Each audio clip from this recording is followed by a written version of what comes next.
자, 이제 오늘 말씀을 전하기 전에 먼저 감사한 내용을 나누려고 합니다. 지난 12월 31일 날 초등부 6학년부터 고등부까지 연합해서 뮤지컬을 했거든요. 제가 뮤지컬을 보고 나서요, 많이 감동이 됐어요. 왜냐하면 아이들이 나오면서 눈물을 닦더라고요. 그걸 보는데 얼마나 이렇게 눈이 시큰해지더라고요. 아, 쟤들이 스스로 은혜를 받았구나.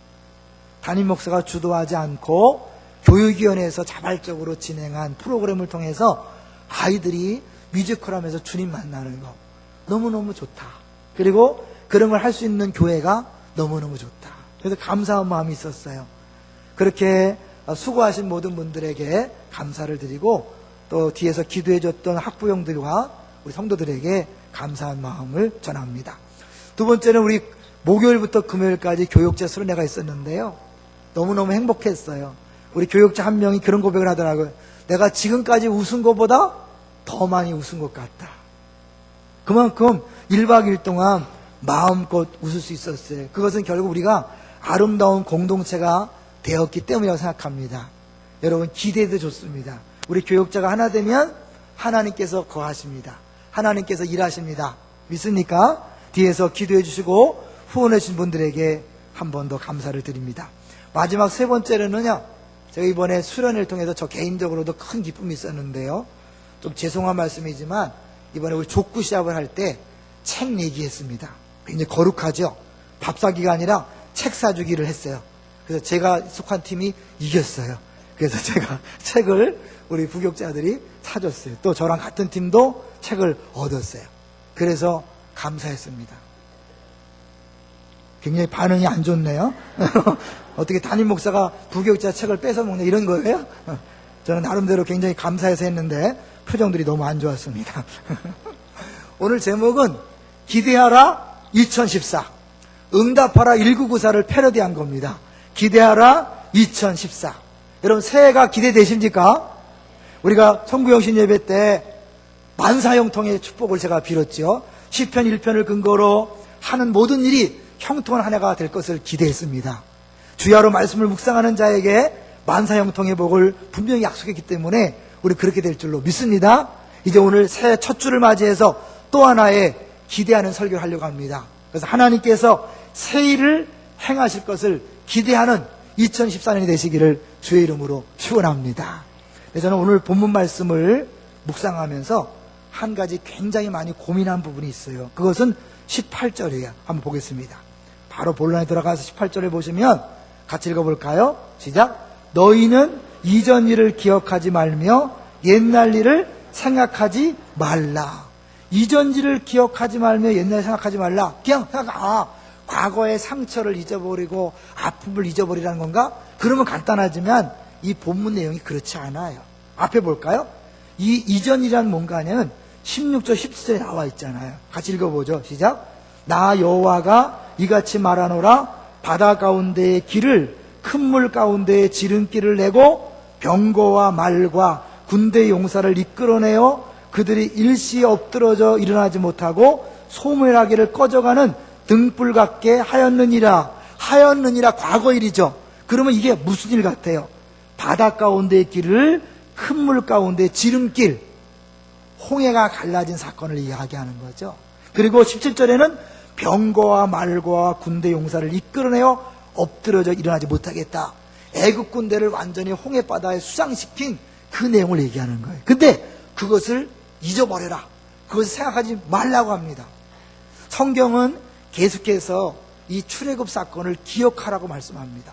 유월절, 초막절 이런 것들을 지키는 이유는 그 하나님이 이스라엘 백성을 기적적으로 인도해낸 그 사건을 잊지 말고 계속 기억하라고 절기를 지키는데, 다른 모든 성경 속에는 계속해서 기억하라고 말씀하셨던 하나님이 오늘 본문에서는 이상하게 이전 일을 기억하지 말며 옛날 일을 생각하지 말라고 얘기합니다.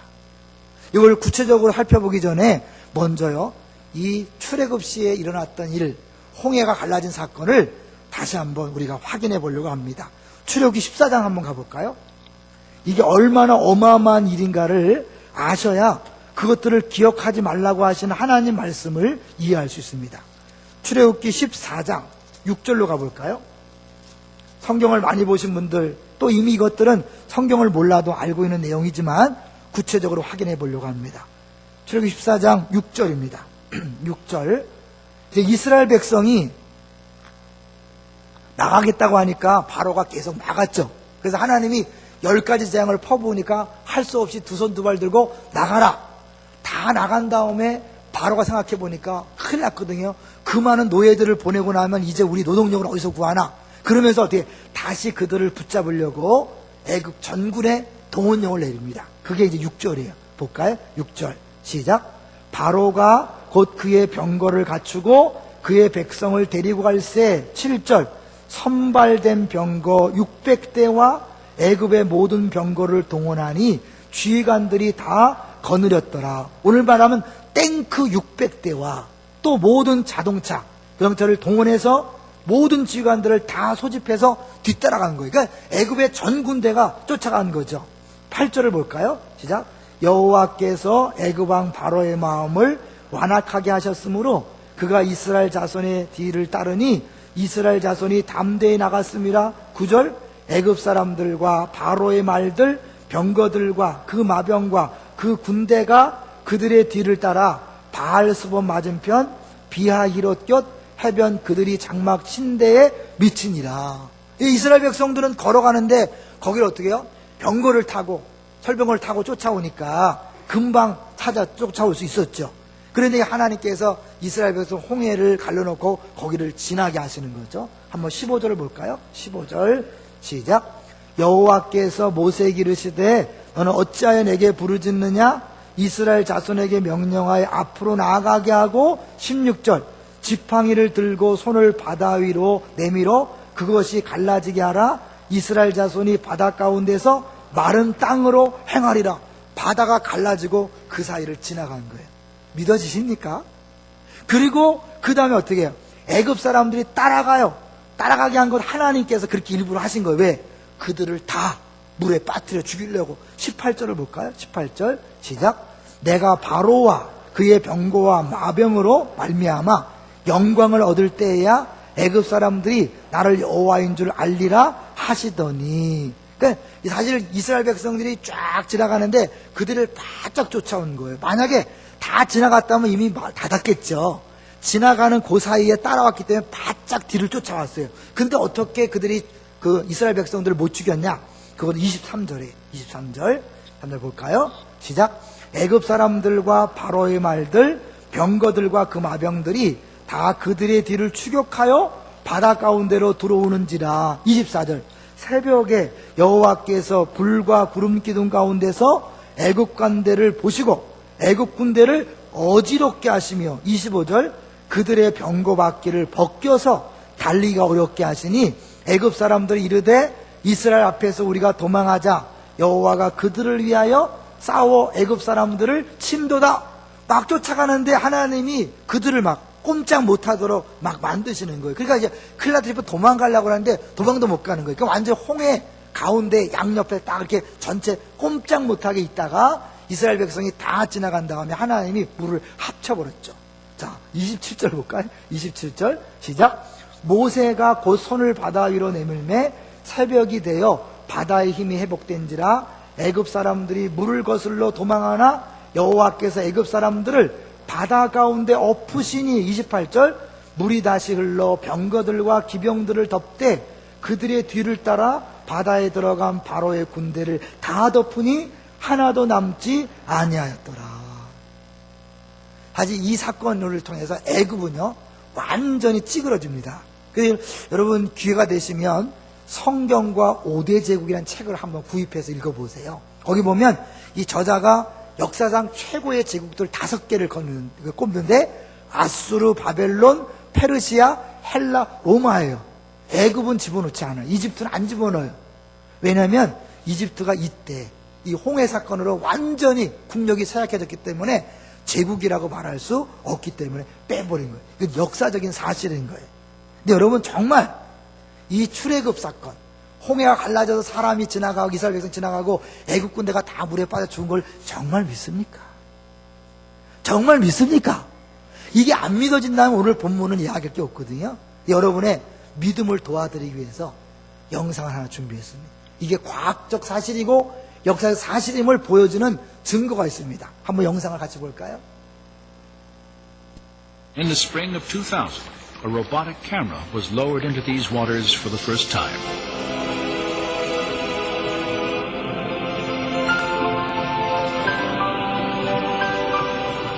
This has never been done. No one have been in the area at all with a remote control camera.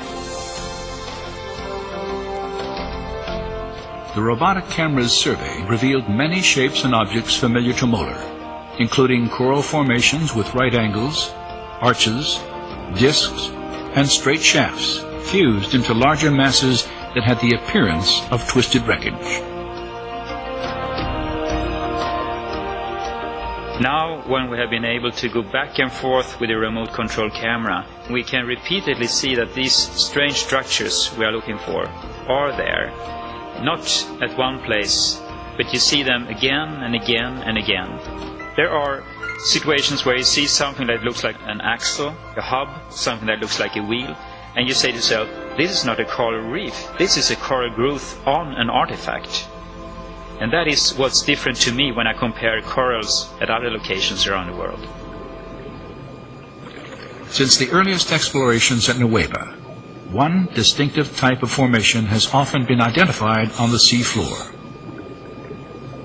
A slender, table-like structure, sometimes standing on end, with a coral-encrusted base, a straight shaft, and a circular top. It's a 90-degree angle, a right angle, between something that looks like an axle and the wheel. And you can see this in different varieties, and it looks very different from normal coral growth. And it is like a man-made structure with a coral growth on it. In the midst of them, Pontien photographed this circular object attached to what appears to have been a broken axle or hub. This discovery was significant for two reasons. Pontien had documented the coral-encrusted form of a wheel with dimensions similar to ancient Egyptian artifacts directly across from the proposed Nueva crossing site. Her find also provided independent confirmation of earlier evidence establishing wheel-like formations on both coasts of the Red Sea in accordance with descriptions in the biblical record. And the Lord looked down on the Egyptian army, and he made the wheels of their chariots come off.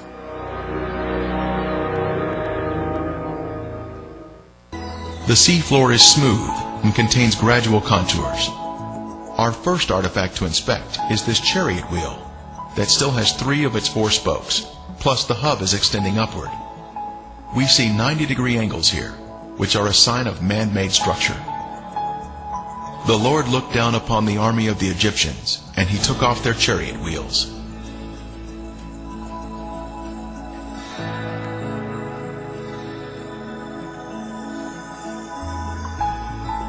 The chariot wheel with 6 spokes was the most widely used by the Egyptians.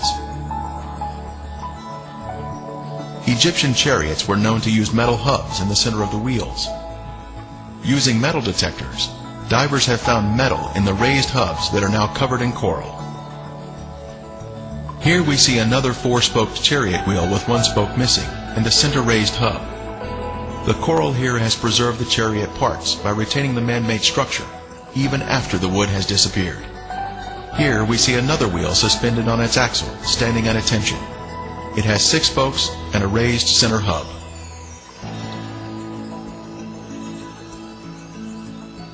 Ron Wyatt made many dives here and located many artifacts.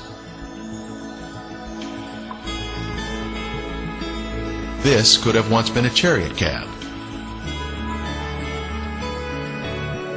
This appears to be another round chariot wheel.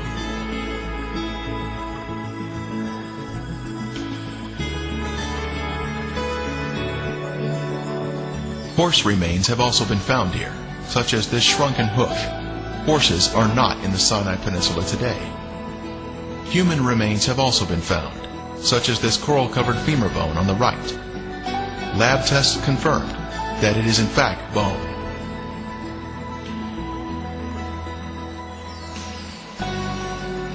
Other bones have also been found. A cross-section reveals the bone inside the coral.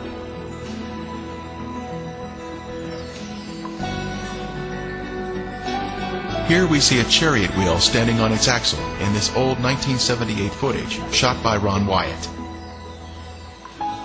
Next, we see an 8-spoke wheel with 1 spoke missing. 8-spoke wheels were only used during the 18th dynasty, the time of the Exodus. The premier find here at the crossing site is this gold veneer that was left behind from a 4-spoke chariot wheel. The Bible tells us there were 600 choice chariots used in the chase of the children of Israel. This artifact was left behind at a depth of 200 feet.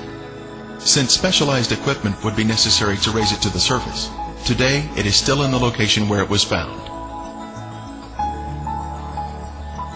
Since there are chariot parts on this side of the Red Sea crossing, could there be other chariot parts on the other side of the Gulf, showing a continuation of artifacts? On the shore opposite of Nuweiba, inspection of the seafloor in Saudi Arabia has also been conducted to see if chariot parts can be found on this side of the Red Sea crossing. While investigating the Saudi Arabian waters, Viveka Pontian found this beautiful round chariot wheel specimen with a raised center hub.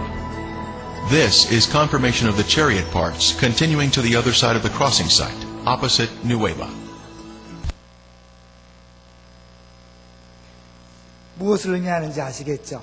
홍해 전체 양쪽에 다 있을 정도로 가득한 애국 군대를 하나님께서 완전히 물에 빠뜨려 죽였다는 실적인 증거입니다. 이렇게 어마어마한 역사적 사실, 어마어마한 하나님의 기적들, 행하심을 하나님이 오늘 뭐예요?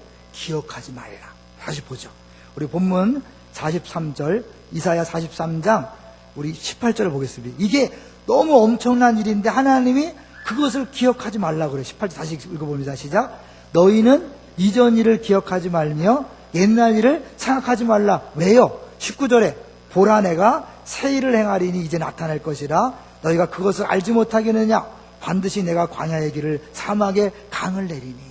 지금 앞으로 내가 행하실 일은 과거의 일이 비교도 안 될 정도로 큰 일이라는 걸 얘기하는 거예요. 그 작은 일, 그것도 크지만 상대적으로 작은 일에 마음을 빼앗기고 거기에 매여 있지 말라는 거예요. 그 구체적으로 뭘까요? 14절을 가볼까요?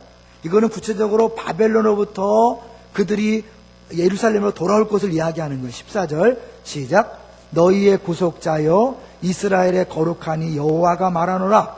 너희를 위하여 내가 바벨론에 사람을 보내어 모든 갈대아 사람에게 자기들이 연락하던 배를 타고 도망하여 내려가게 하리라. 바벨론이 이제 쫓겨간다는 거예요. 바벨론 다음에 나타난 제국이 뭐예요? 페르시아.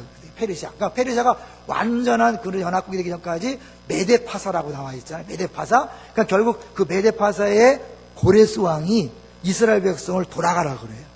여러분 출애굽할 때는 바로가 안 보내려고 애를 쓴 걸 10가지 재앙을 내려서 완전히 항복을 받아서 했지만 이제 이 바벨에서 돌아올 때는 하나님이 이방 나라 왕의 마음을 움직여서 그가 스스로 명령하게 만드는 거예요. 차원이 다른 거죠. 열방의 하나님임을 보여주고 있는 거예요. 그러면서 이제 이 큰일을 내가 행하기 전에 너희들이 꼭 할 것은 뭐냐면 옛날 일을 기억하지 말라는 거예요. 자, 그럼 이게 무슨 의미일까? 제가 한참 고민을 했어요. 한참 묵상을 하는 중에 하나님께서 한 가지를 보여주셨습니다. 한번 이사야 바로 옆에 있는 걸 보겠습니다. 이사야 46장을 볼까요? 이사야 46장 9절 바로 옆에요. 이사야 46장 9절. 왜냐하면 너무 정반대의 말을 곧바로 하시거든요. 46장 9절 같이 읽어볼까요? 시작. 너희는 옛적 일을 기억하라. 나는 하나님이라. 나 외에 다른 이가 없느니라. 나는 하나님이라. 나 같은 이가 없느니라. 좀 전에는 기억하지 말라고 그러고 또 기억하라 그래요. 근데 어떻게 강조점이 뭐예요? 나 외에 다른 이가 없느니라. 하나님 자신에게 집중하는 걸 볼 수 있어요. 하나님은 늘 기억해야 되지만 그 전능하심은 기억해야 되지만 하나님 하신 일에 너무 마음을 빼앗기지 말아라. 그것이 전부가 아니다라는 거예요. 이거를 쉽게 설명할 수 있는 한 가지 예를 말씀드리려고 그래요. 제가 같이 이제 목요일 날 모임을 가졌던 목사님 한 분이 작은 교회를 이제 목회하시는데 거기 아주 재정적으로 많이 후원을 해주는 신학을 약간 공부하신 분이 있었어요. 근데 이분은 이 마음속에 온누리교회가 팍 박혀 있는 거야. 그래서 뭐든지 온누리교회처럼 해야 돼. 뭐든지 온누리교회식으로 하지 않으면 다 틀린 거예요. 그러니까 이 목사님이 좀 새롭게 개척해서 뭔가 새로운 방향을 하려고 그러면 이 온누리교회를 해야 된다고. 이렇게 제동을 거는 거예요. 그러니까 이분은 온누리교회가 다 그 마음속에 나를 자리를 잡은 거예요. 그래서 온누리교회 외에는 다 틀린 거예요. 우리에게 적용해 볼까요? 우리 안에도 내가 경험한 좋은 것들, 내가 알고 있었던 하나님의 일, 기적, 이것이 전부라고 생각하는 사람들이 많이 있어요. 그래서 그거 외에는 다 틀린 거야. 그거 외에는 다 소용없어. 여러분에게 그런 거 없습니까? 사람은 약해서요. 자기가 처음 교회 다녔을 때의 그 색깔을 잊어버리지 못해요. 그래서 처음에 보수적인 교회 간 사람은 이 보수 색깔을 평생 가져갑니다. 처음에 자유로운 교회 다닌 사람은 그 자유로운 신앙을 평생 갑니다. 뜨거운 순복음교회 출신은요, 그걸 평생 가지고 가요. 장로교 말씀 중심, 이거 처음에 신앙생활 접한 사람은 그걸 끝까지 가는 거예요. 그리고 그게 전부인지 알고 있어요. 또 내가 과거에 경험한 기적이 전부라고 생각하는 거예요. 그래서 나머지는 다 뭐예요? 처음부터 틀렸다고 생각하는 거예요. 예를 들면 교회에서요, 이제 쉽게 해서 강사를 초빙합니다. 그러면 강사 딱 초빙할 때 판단하는 거죠. 아, 이 사람은 은혜가 있겠다, 없겠다. 그 기준은 뭐죠? 내 경험이. 내가 옛날에 비슷한 사람에게 은혜 받았으면 기대감을 가지고 오는 거예요. 그런데 옛날에 아니었으면 뭐예요? 아닌 거예요. 시작부터 마음을 닫아버려요. 교회에서 행사를 합니다. 행사를 하면 무슨 행사들 다 참여하는 분이 있는가 하면 골라서 하시는 분이 있어요. 근거가 뭐죠? 내 생각에 이거는 은혜가 있겠다, 좋겠다 그러면 와요. 그렇지 않으면 안 오는 거예요. 근거가 뭐예요? 내 과거의 경험이. 하나님이 옛날과 똑같이만 일하시나요? 아니잖아요. 근데 사람들은요, 그렇게는 약한 부분이 있는 거예요. 교회에서 양육을 그렇게 받으라 그래도 어때요? 나 다 받았다. 나 먼저 교회에서 할 거 다 했어. 배울 거 없어. 이러신 분이 있어요. 근데 그런 분들이 양육받고 뒤집어진다니까요. 내가 옛날에 그랬어요. 난 받을 게 없는 줄 알았어요. 근데 하도 강조해서 내가 어쩔 수 없이 나왔어요. 근데 뒤집어졌어. 그게 우리의 모습이에요. 우리가요, 예전에 은혜 받을수록 성공한 경험이 있으면 있을수록 그걸 못 벗으라는 거예요. 하나님이 그 얘기를 하는 거예요. 이 바벨론에서 너희들을 구원하는 이 새 일은 애굽에서 너희를 건져낸 그것과 상대가 되지 않는다. 예전에 고은 목사님 그런 표현을 쓰더라고요. 세 발의 웍하다, 뭐 이런 표현을 쓰더라고. 세 발의 웍하, 무슨 뜻일까? 상대도 안 된다는 걸 세 발의 웍하라고 하더라고요. 그러니까 하나님이 계획하신 새 일은 상대가 안 되는 거예요. 근데 우리는 뭐예요? 과거의 경험에 매여서 그걸 못 벗어나는 거야. 그러니까 하나님이 새 일을 부어주려고 해도 어떻게 해요? 미리 마음을 닫고 참여하지 않으니까, 받아들이지 않으니까 안 되는 거예요. 이 우리 교회에서 먼저 찬양을 인도하던 박영선 간사님이 그만뒀어요. 그래서 이제 일부 예배 어쩔 수 없이 양석현 전사님이 이제 합니다. 근데 분명한 것은 찬양이 딸려. 박영선 간사님은 찬양 잘했잖아요. 여러분 아시잖아요. 그리워하실 건데, 이 양석현 전사님은 찬양 전문 사역자가 아니니까 딸려. 목소리도 작고 약해. 그런데요, 신기한 것은 일부 예배에 은혜가 넘친다는 거예요. 오늘도 일부 예배 드리는데요, 얼마나 은혜가 됐는지 몰라요. 분명히 찬양은 약한데 은혜가 있어. 하나님 인재가 있어요. 하나님께서 하시는 일은 다른 거예요. 하나 하시는 방법은 다른 거예요. 우리 올 때는 찬양이 은혜스럽게 해서는 찬양 인도자가 노래를 잘해야 되고 그럴 것이 하지만 아닌 거예요. 노래를 못하니까 더 기도하고 더 준비하니까 거기 하나님 역사가 나타나는 거예요. 믿습니까? 이스라엘 백성들뿐만 아니라 예수님의 제자들이요, 마가복음 9장에 보면 귀신을 쫓아내려고 애를 썼죠. 귀신을 쫓아내려고 애를 썼는데 안 됐어. 근데 예수님 와서 한 방에 딱 붙였거든요. 나중에 물었습니다. 왜 우리는 안 됐습니까? 그들은 옛날에 쫓아낸 경험이 있다 없다? 있는 거죠. 있으니까 자기 경험을 가지고 해본 거예요. 뭐 눈을 막 찌르면서 나오라 한다든지, 배를 막 누르면서 나오라 한다든지, 큰 소리를 친다든지, 각가지 사람들은 자기 경험에 비추어서 했을 거예요. 아니에요. 그런 실력으로 능력을 한 게 아니라 하나님이 하신 거예요. 믿습니까? 근데 제자들이 그걸 잊어버리고 자기의 경험을 하려니까 안 된 거예요. 기도 외에는 이런 유가 나갈 수 없다는 건 뭐예요? 하나님이 하심을 인정하고 하나님 앞에 기도해야 된다는 거예요. 근데 우리는 내가 성공한 경험이 있으면, 과거에 놀라운 은혜의 경험이 있으면 그거 맨날 울고 먹어. 왕년에. 그것 때문에 오히려 신앙생활에 방해가 된다니까요. 그것 때문에 어려움을 겪는, 그 얘기를 하시는 거예요. 이전 일을 기억하지 말고 옛날 일을 생각하지 마라. 그럼 새 일이 어떤 것인데? 한번 볼까요?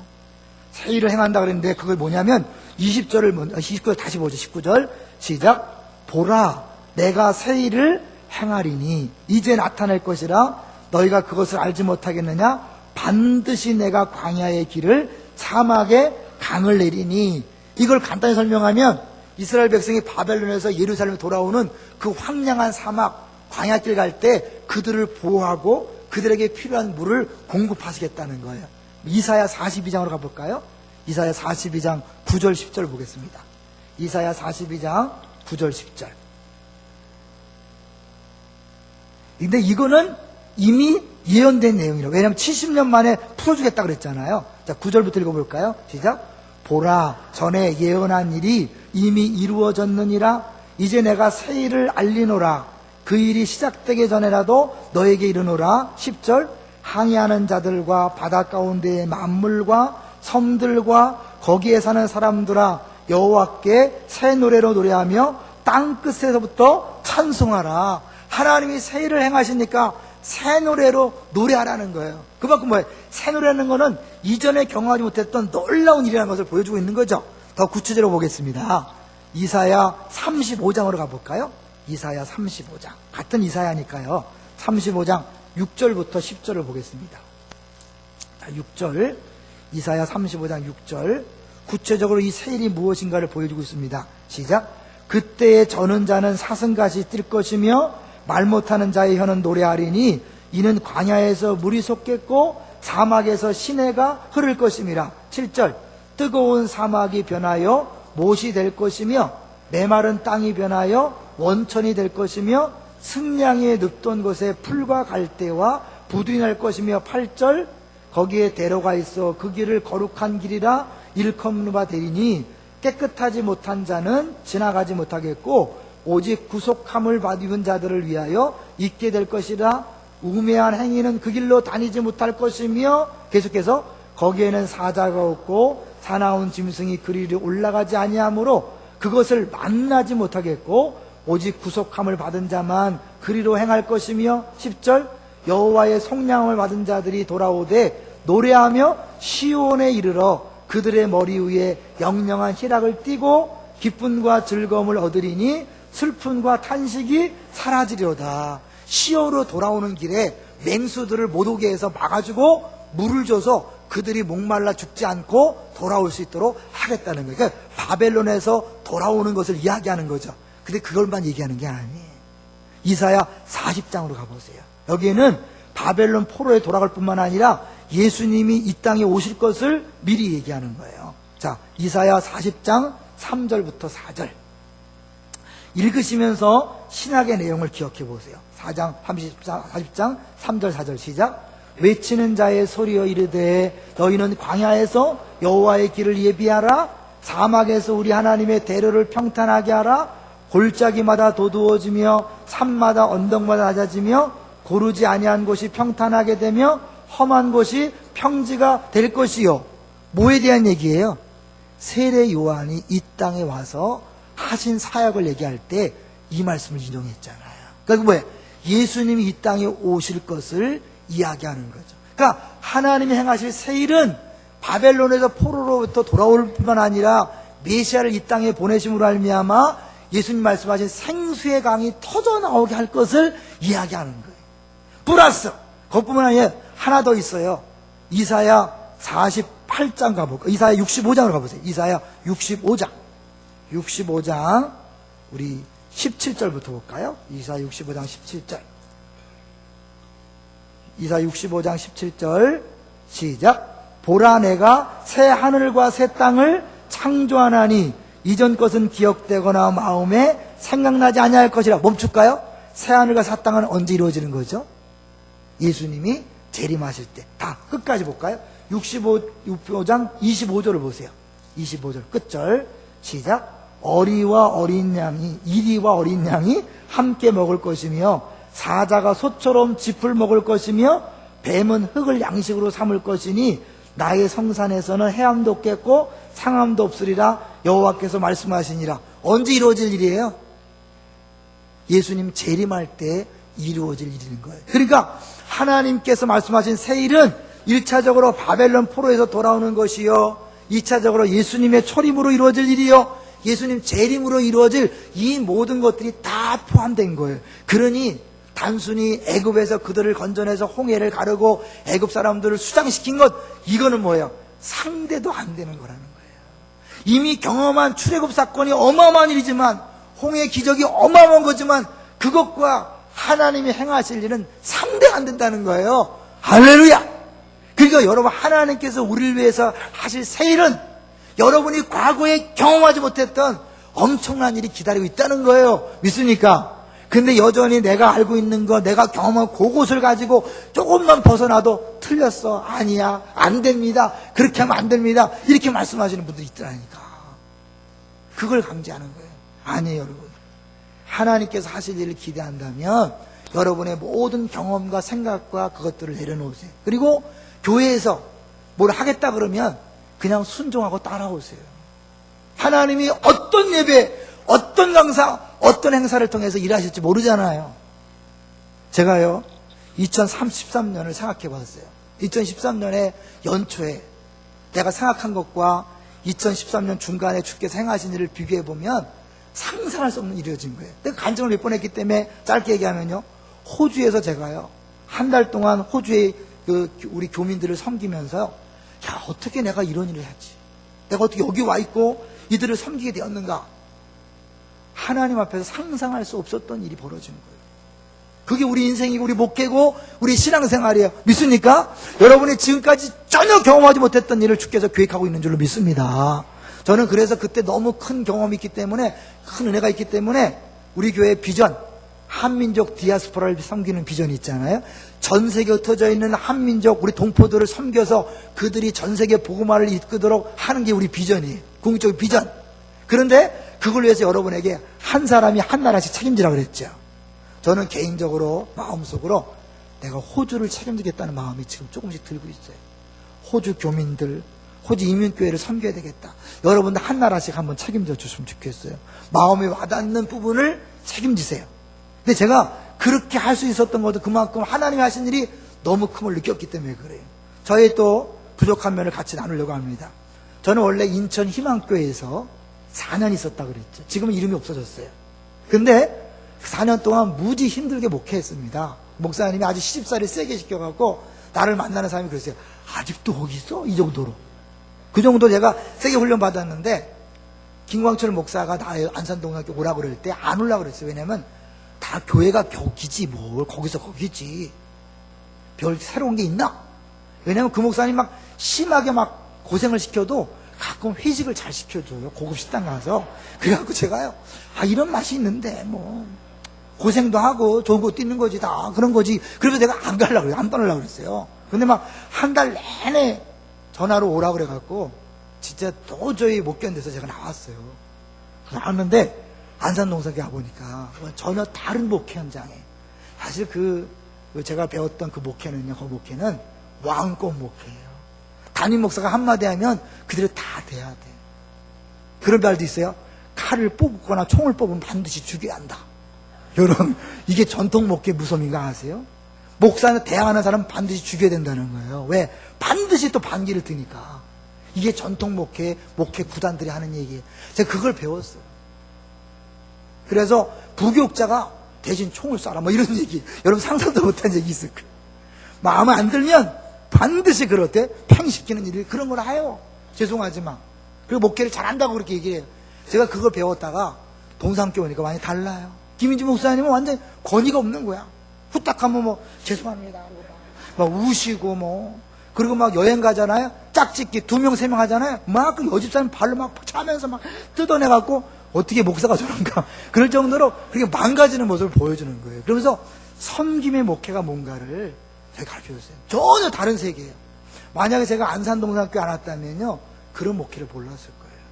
저는 그걸 있으면서 또 십자가와 자기 부인한 것이 나한테 와닿기 때문에 더 겸손하게 더 낮아지는 목회를 하는 거예요. 여러분이 우습게 볼지 모르지만 제가 은혜 받은 대로 그렇게 목회하고 있는 거예요.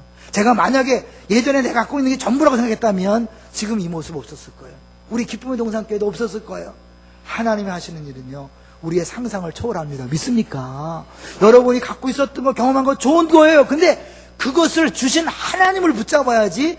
그 경험, 그 은혜, 그 사건, 그 일을 붙잡고 있으면 여러분은 말이에요, 망하는 거예요. 왜? 새로운 거를 줄 수가 없잖아요. 왜? 내가 스스로 마음의 문을 닫고 스스로 포기하고 참여하지 않는데 어떻게 되겠어요? 그런 면에서 하나님께서 하시를 기대하면서 과거로부터 자유케 되시기를 주의 이름으로 축원합니다. 오늘 이후로 여러분이 왕년 얘기 별로 하지 마세요. 하지 마세요. 왕년에 좋은 추억을 줄 하나님을 얘기하되 그것이 전부라고 생각하지 마세요. 내가 뭐 40일 금식 기도했더니 이렇게 너 40일 금식해라. 내가 성경 열독했더니 이렇게 됐다. 형 열독해라. 이런 거 강요하지 마세요. 다 다른 거예요. 하나님 하시면 다 다른 거예요. 자유스럽게 놔두세요. 겸손히 내가 할 일만 천천히 해가는 거예요. 주께서 그러면 알아서 하시는 거예요. 이제 마지막으로 언더우드의 기도문, 여러분 많이 들어보셨을 거예요. 언더우드가 이 땅에 오신 지 130년 되는 해예요. 130년 전에 한국이 얼마나 깜깜했는지, 얼마나 소망이 없었는지를 보여주는 기도문이 있어요. 그 가운데서 언더우드가 어떤 자세를 취했는지를 한번 생각해보면서 들어봤으면 좋겠어요. 제가 한번 읽어볼게요. 주님, 메마르고 가난한 땅, 나무 한 그루 시원하게 자라오르지 못하고 있는 땅에 저희들을 옮겨와 심으셨습니다. 그 넓고 넓은 태평양을 어떻게 건너왔는지 그 사실이 기적입니다. 주께서 붙잡아 뚝 떨어뜨려 놓으신 듯한 이곳, 지금은 아무것도 보이지 않습니다. 보이는 것은 고집스럽게 얼룩진 어둠뿐입니다. 어둠과 가난과 인습에 묶여있는 조선 사람뿐입니다. 그들은 왜 묶여있는지도 고통이라는 것도 모르고 있습니다. 고통을 고통인 줄 모르는 자에게 고통을 벗겨주겠다고 하면 의심부터 하고 화부터 냅니다. 조선 남자들의 속셈이 보이지 않습니다. 이 나라 조정의 내심도 보이지 않습니다. 가마를 타고 다니는 여자들을 영영 볼 기회가 없으면 어찌하나 합니다. 조선의 마음이 보이지 않습니다. 그리고 저희가 해야 할 일이 보이지 않습니다. 얼마나 절망적인 상황인지 아시겠죠? 그러나 주님, 순종하겠습니다. 겸손하게 순종할 때 주께서 일을 시작하시고 그 하시는 일을 우리들의 영적인 눈이 볼 수 있는 날이 있을 줄 믿나이다. 믿음은 바라는 것들의 실상이요 보지 못하는 것들의 증거인이라고 하신 말씀을 따라 조선의 믿음의 앞날을 볼 수 있게 될 것을 믿습니다. 지금은 우리가 서양 귀신 양귀자라고 손가락질을 받고 있사오나 저희들이 우리 영혼과 하나인 것을 깨닫고 하늘나라의 한 백성 한 자녀임을 알고 눈물로 기뻐할 날이 있음을 믿나이다. 지금은 예배드릴 예배당도 없고 학교도 없고 그저 경계와 의심과 멸시와 천대만이 가득한 이곳이지만 이곳이 머지않아 은총의 땅이 되리라는 것을 믿습니다. 주여 오직 제 믿음을 붙잡아 주소서. 133년이 지난 지금 어떻습니까? 한국이 어떻습니까? 가득한 교회에서 물론 여러 가지 많이 문제가 있지만 전국 곳곳에 세워진 교회를 통하여 주님이 찬송받고 있지 않습니까? 그 깜깜했던 땅이 이렇게 변했습니다. 누가 하셨습니까? 하나님이 하셨습니다. 언더우드가 그것을 바라보며 기대하며 기도했을 때 일들이 이루어진 것입니다. 이제 마지막으로 본문을 읽고 정리합니다. 여러분 20절 보십시오. 오늘 본문의 20절, 하나님이 새 일을 행하시는데 그 새 일은 들짐승도 존경한다 그래요. 20절, 43장 20절 시작. 장차 들짐승 곧 승냥이와 타조도 나를 존경할 것은 내가 광야의 물을 사막의 강들을 내어 내 백성 내가 택한 자에게 마시게 할 것임이라. 이 우리가 주 앞에서 복을 받고 은혜를 받는 건 우리로 끝나는 것이 아니라 이 피조 세계에도 변화가 나타난다는 거죠. 그리고 하나님은 결국 우리를 통하여 뭘 받으시는가? 21절 시작. 이 백성은 내가 나를 위하여 지었나니 나를 찬송하게 하려 함이니라. 할렐루야. 나를 위하여 지었어요. 찬송받기 위해서 우리를 지었어요. 그때 하나님 우리에게 찬송할 수 있도록 새 일을 주셨는 거예요. 긴가민가? 하나님 일하셨나 안 하셨나? 이 정도가 아니에요. 누가 봐도 하나님 하셨다고 인정하고 찬송하지 않고는 견딜 수 없는 그런 일을 주께서 하신다고 약속하고 있는 것입니다. 여러분, 과거의 일, 그것을 만족하지 마세요. 그것의 마음을 빼앗기지 마세요. 상상할 수 없었던, 그래서 내가 입만 열면 주를 찬송하지 않고는 견딜 수 없는 그런 놀라운 일이 우리 앞에 기다리고 있습니다. 여러분의 아내와 남편과 자녀와 직장과 사업장과 공동체와 우리 안산과 우리 민족 열방 가운데 하나님 하실 일을 기대합니다. 여러분을 통해서 하실 일, 하나님께서 계획하신 그 일들이 일어나는 것을 기대함으로 말미암아 여러분 안에 있는 모든 것들을 내려놓고 포기하고 겸손하게 한 걸음 한 걸음 주어진 일에 순종하며 가게 되시기를 주의 이름으로 축원합니다. 네, 주보를 보십시오.